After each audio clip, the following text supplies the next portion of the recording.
Welcome to our Phoenix Aravind. இன்றைக்கி Saturday அதுவும் leave அப்படின்ற மாதிரி மிளகா செடியை நட்டமே அந்த சைடு வரலாம் அப்படின்ற மாதிரி தான் வந்தேன்.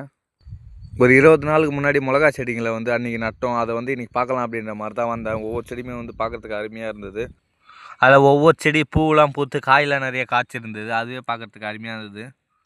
அதுவும் இல்லாமல் ஒரு 5 நாளுக்கு முன்னாடி எருவு அப்படிலாம் அதெல்லாம் வந்து போட்டதுனால வந்து கொஞ்சம் பெருசாக வளர்ந்த மாதிரி எனக்கே கொஞ்சம் தெரிஞ்சுது. ஏன்னா வந்து ஃபஸ்ட்டு சின்னதாக இருந்தது, இப்போ கொஞ்சம் பெருசாக வளர்ந்த மாதிரி எனக்கு ஃபீல் ஆகுது.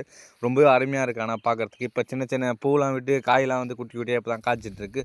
இன்னும் ஒரு 10 டேஸ்க்கு மேலே வந்து எல்லாமே காய்க்க ஆரம்பிச்சிடும்னு நினைக்கிறேன். அதுக்கப்புறம் மிளகா செடி எல்லாத்தையும் பார்த்துட்டு அது கத்திரி செடிக்கு வந்தாச்சு. கத்திரி செடி கொஞ்சம் எருவெல்லாம் போட்டு வச்சுருந்தோம். அது கொஞ்சம் பெருசாக வளர்ந்துட்டுருக்குன்னே சொல்லலாம். அந்த செடிங்களுக்கு நேற்று தான் தண்ணி விட்டதுனால ஃபுல்லாகவே வந்து ஈரத்தன்மை இருந்தது. அதனால் வந்து செடிங்கெல்லாம் வந்து செழிப்பாக இருக்குன்னே சொல்லலாம். அதுக்கப்புறம் செடிங்கெல்லாம் பார்த்துட்டு நார்மலாக நடக்க ஆரம்பிச்சிட்டேன். இந்த மாதிரி சின்ன சின்ன தோட்டங்களை நீங்கள் வச்சுருக்கீங்கன்னா மறக்காமல்